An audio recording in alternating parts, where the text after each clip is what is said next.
ओम शांति। 30 नवंबर की मुरली का सार है।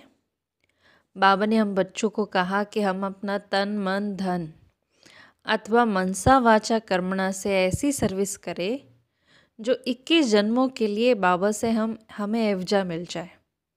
परंतु ये सेवा करते हुए एक बात का बहुत ध्यान रखना है कि आपस में हमारी कभी भी अनबन नहीं होनी चाहिए। आपस में एक मत हो, बहुत प्यार से स्नेह से रहे तो सेवा में सफलता हो सकती है। बाबा ने कहा कि ड्रामा अनुसार बाबा जो सर्विस करा रहे हैं उसमें और भी तीव्रता लाने की विधि है कि हम आपस में एक मत हो, कभी कोई खिटखिट ना हो। अगर खिटखिट होती रहेगी तो बाबा कहेंगे कि क्या सर्विस कर सकेंगे। इसलिए आपस में संगठन मिला करके हर एक की राय लेनी है, एक दो के मददगार बनना है, क्योंकि कार्य बहुत बड़ा है, अकेले नहीं कर सकते हैं।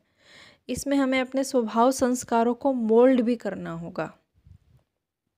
बाबा तो मददगार है ही है, लेकिन बाबा का नियम यह है कि हिम्मत बच्चे मदद बाप। पहले हम हिम्मत रख करके दिखाए तो बाबा मदद ज़रूर करेंगे। तो बाबा ने हम बच्चों को कहा कि इस समय हम जितना बाबा से ईश्वरीय परिवार से पालना लेते हैं तो हमें उसका रिटर्न सर्विस का सबूत भी तो देना होगा। तो बाबा ने कहा भले आपके पास अगर तन है, मन है, धन है, आप उसे सेवा में लगाओ। ऐसे सेवा में लगाओ, सेंटर खोलो जो 21 जन्म आपको उसका रिटर्न मिलता रहे। तो बाबा ने कहा कि देखो, असल में देखा जाए सेवा करने के लिए हमारा जीवन जो है वो बहुत बड़ा काम करता है। हमारा जो प्रैक्टिकल जीवन, हमारे अंदर खुशी है, हर्षित मुक्ता है, आपस में प्यार से रहते हैं, वो देख कर के ही सर्विस हो जाती है। तो इसलिए बाबा ने कहा बाबा प्रेम का सागर है तो हम उसके बच्चे हैं, तो हमें भी आपस में बड़े प्रेम से रहना है। और हर एक की बुद्धि में इस समय हम बच्चों का आना चाहिए कि हम बाबा का परिचय तो दें, क्योंकि मनुष्य तो कुछ भी नहीं समझते, मनुष्य तो बिल्कुल ही बेसमझ है। तो उसके लिए बाबा ने कहा कि देखो, सबसे पहले बाबा का फरमान हम बच्चों के लिए है कि हम अपने को आत्मा समझे। बाबा ने कहा इसमें सिर्फ पंडित नहीं बनना है, अपना भी हमें कल्याण करना होगा, सतो प्रधान बनना होगा और बहुत पुरुषार्थ करना होगा। माया भले आती है, संकल्प भी उल्टे सीधे चलते हैं, लेकिन बाबा कहते इसमें घबराने की, डरने की कोई बात नहीं है। बाबा का फरमान ही है हम उसे याद करें जिससे हमारे पाप कटे। पतित पावन तो वही है और याद के अलावा और कोई उपाय भी नहीं है। इसलिए बाबा ने कहा भले आपको योग कॉन्फ्रेंसेस में निमंत्रण मिलता है, भले आप जाओ, आप राजयोग के बारे में बात करो, क्योंकि दुनिया में तो हठयोग सिखाते हैं, यहाँ तो केवल बाबा ही है जो राजयोग सिखाते हैं। और कई बार बच्चे सीखते सीखते भी एकदम धरनी पर गिर जाते हैं, तो आपस में कई बार नहीं बन पाती है, तो लून पानी भी हो जाते हैं।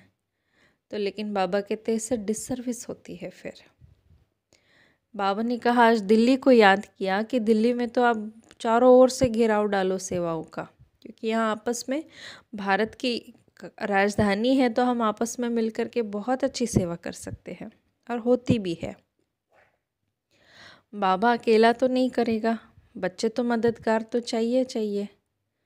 बाबा कहते हैं देखो, बाबा पूछते भी है कि अगर आप मदद करेंगे, करने वाले हो, तो कई बच्चे कहते हैं कि हाँ कर भी देंगे। पर बाबा ने कहा देखो, सर्विस करनी है, हमें बहुत कुछ सहन भी करना होगा। भले हो सकता है मित्र संबंधी विरोध करे या फिर कई बार गाली भी दे दे, लेकिन बाबा कहते हैं आपको उन बातों पर, उनके कर्मों के प्रभाव में नहीं आना चाहिए। तो लेकिन हमारा ब्राह्मण परिवार आपस का जो संगठन है वो बहुत मजबूत होना चाहिए। एक दो से राय भी लेनी है, ऐसा नहीं कि हमारे मन में कुछ आया और हमने जाके कर लिया। बड़ों से पूछना होता है, आपसी संगठन होनी चाहिए।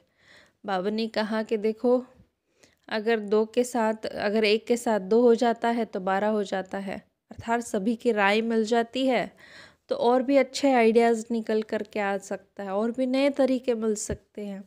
और बड़ों के अगर हम अंडर करते हैं, अर्थात उनके राय अनुसार करते हैं, तो जिम्मेवार बाप बन जाता है। ये भी एक सुरक्षा है।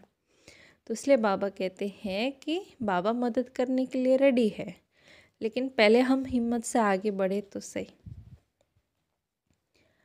बाबा को तो लगता है कि हम बच्चों को तो इस समय ज्ञान मिला है तो बहुत खुशी रहनी चाहिए, क्योंकि एक ही बाप टीचर गुरु मिलता है तो कितनी हमें खुशी होनी चाहिए, नशा होना चाहिए।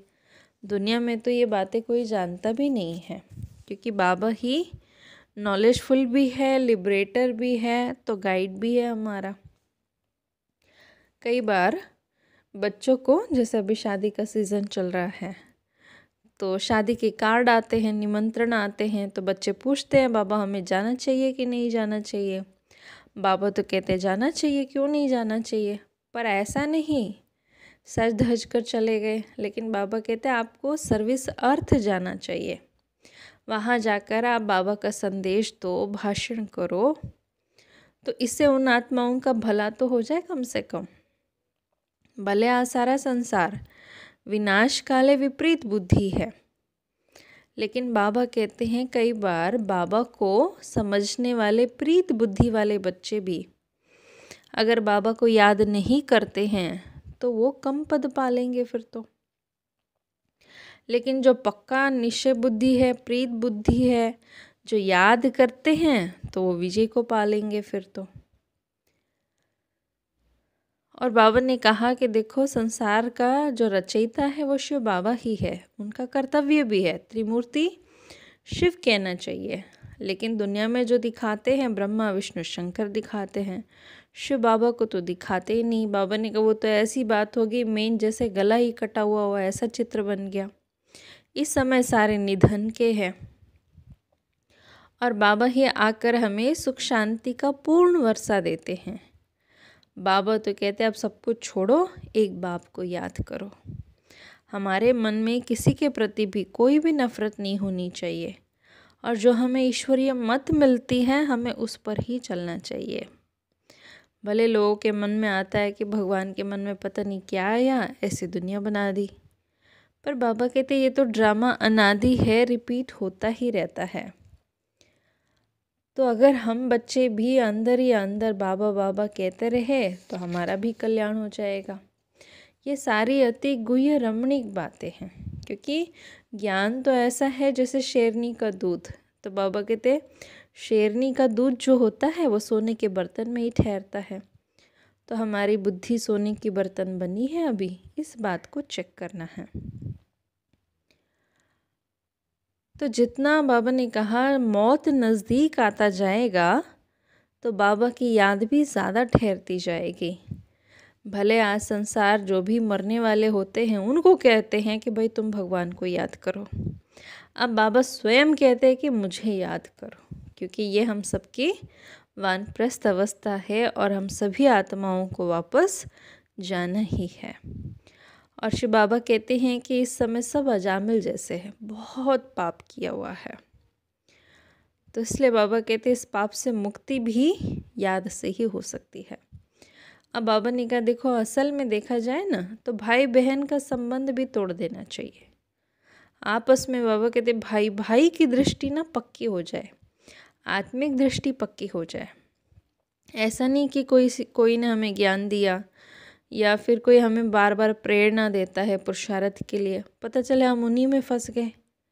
तो इसलिए बाबा कहते भाई बहन से भी योग नहीं रखो। अगर हमने किसी की क्लास भी सुन ली, हमारे मुख से उन्हीं आत्मा का वर्णन बार बार होता है, तो हम तो बाबा कह ही नहीं रहे, हम फिर भी उसी आत्मा में फंस गए। तो इसलिए बाबा कहते अब भाई बहनों में भी योग नहीं रखना है। योग रखना है तो केवल एक बाप से। कर्मेंद्रियाँ धोखा तो देती है, पर उसमें हमें खबरदार भी रहना है। और विशेष धारणा की बात बाबा ने कही कि देखो अब हमें और कोई बंधनों में नहीं फंसना है, और ज़्यादा कमाने के पीछे भागना नहीं है। बाबा कहते कईयों के पास तो बंधन भी नहीं है लेकिन फिर भी फंसे रहते हैं। तो खर्चा आदि बाबा कहते कम कर लो, फिर साधारण जीवन थोड़ा सा रखेंगे तो पुरुषार्थ के लिए समय तो मिलेगा ना, नहीं तो कलयुग में तो रोज़ नई चीज़ें निकलती है। तो बाबा कहते बात ही मत पूछो, तो खर्चा तो बढ़ेगा ही। लेकिन बाबा कहते जीने के लिए तो 2 रोटी चाहिए, और क्या चाहिए। अच्छा, वरदान है, अमृत वेले के महत्व को जानकर खुले भंडारे से अपनी झोली भरपूर करने वाले तकदीरवान भव। अमृत वेले वरदाता भाग्य विदाता से जो तकदीर की रेखा खिंचवाना चाहो खिंचवा लो, क्योंकि भोला भगवान के रूप में लवफुल है। मालिक बनो, अधिकार ले लो, खजाने पर कोई ताला चाबी तो है ही नहीं। बाकी सिर्फ माया के बहानेबाजी को छोड़ एक ही संकल्प करो, बाबा मैं जो हूँ जैसी हूँ आपकी हूँ। मन बुद्धि बाप के हवाले कर देंगे तो तख्त नशीन बन जाएंगे, सर्व खजाने आपको अनुभव होंगे। स्लोगन, सेवा में यदि स्वार्थ मिक्स है तो सफलता भी मिक्स हो जाएगी, इसलिए निस्वार्थ सेवाधारी बनो। ओम शांति।